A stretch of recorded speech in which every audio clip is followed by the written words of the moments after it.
Hello, Allie here, and this is the time of summer when my Facebook feed always fills with parents for whom summer is wearing a little thin.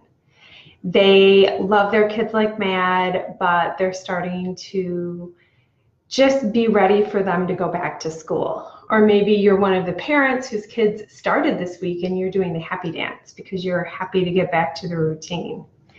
So I have been reading this book, The CEO Next Door, and the chapter I read last night I thought really applied to parents.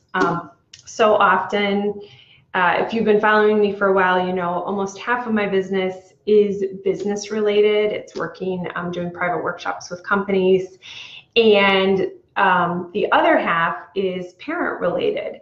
And the reason those two halves exist is because I see so much crossover in how we manage and how we parent.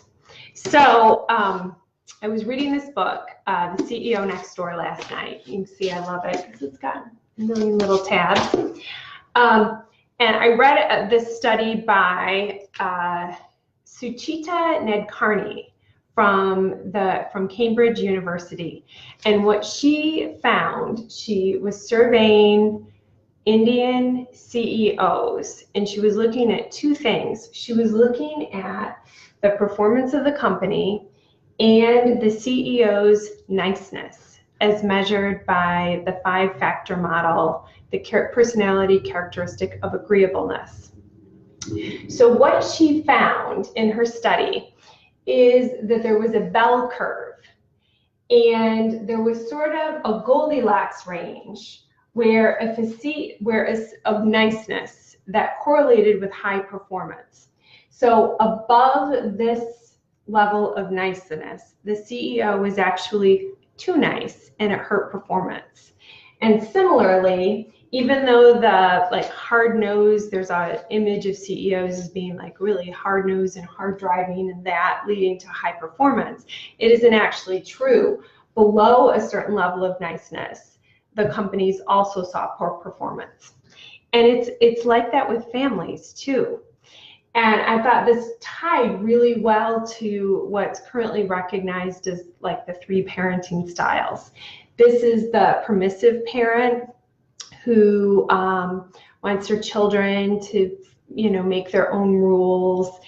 And those parents oftentimes are this time of year, they have been sort of like a live-in maid for their kids. They've been driving them places and picking up after them, and they're tired and they're frustrated. And I made myself some notes. They are saying things on their Facebook feed like, I'm so tired, or I've just been letting things go because they go back to school in a week. Or I've been letting things go all summer, but last night I just slipped out and put all their stuff in their room, or put all their stuff on their bed. Or one of my friends even suggested that she was going to light a bonfire with her kids' stuff if he didn't get it out of the living room. So these parents are frustrated, and they're feeling a little bit like a doormat or like a servant to their kids.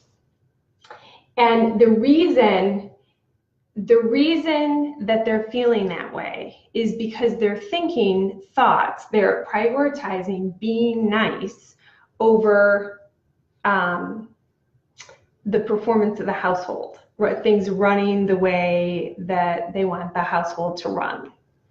So does that make sense? I hope that makes sense. Okay, on this end, you have the authoritative parents. Those are the it's my way or the highway, the because I said so. You're in this sort of territory when you're saying things like, because I said so, or I would never let my kid do X. My kid would never get away with X. And these aren't bad parents. Neither side of these parents are bad parents. So many of us even parent unconsciously because of the way we were parented, or because of outside pressures. Sometimes, these permissive parents, They feel like they have been hard-nosed and out in the world all day, and when they come home, they just don't want to fight with their kids. I feel like it's just not worth it, and so they end up in this territory. Or on this end, these parents are very often scared about their kids' chances of doing well out in the world, of getting a job or getting into a new good school. And so if they feel like they have to be really, really strict, or else their kids won't have the future they want for them. So none of these parents are bad. They're just not in what I call the Goldilocks range, that just right range. And this range is characterized by people who are feeling confident and loving and matter of fact. So if you run the kids picking up their dishes through the 3 ranges, this parent is picking up their kids' dishes and they're kind of pissed off about it. Okay? This parent is yelling at the kid and saying that they're grounded because in my house, kids listen. This parent is asking their kids to pick up the dishes. And when they don't, they're enforcing whatever consequence is the rule in your house. But they're not upset about it. They're not asking the kid to be happy about picking up the dishes. You know, I don't want to do the dishes most of the time either. So I don't need my children to be happy about doing chores. They just need to do them.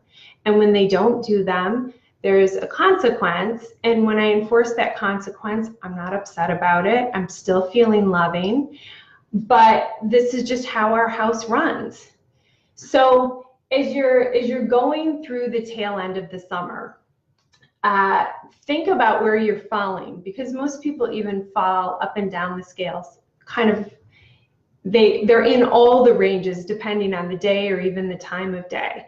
So if you feel yourself getting frustrated, think about where you are. And if you need help getting into the Goldilocks range, please reach out to me. You can shoot me an email at allie@allieirwin.com, or drop the scheduling link in the comments of the feed. And we'll just hop on the phone and talk for 15 minutes and see if we can get you back in the Goldilocks range so that you can enjoy your time and your summer and your family. All right, thanks everyone. Bye-bye.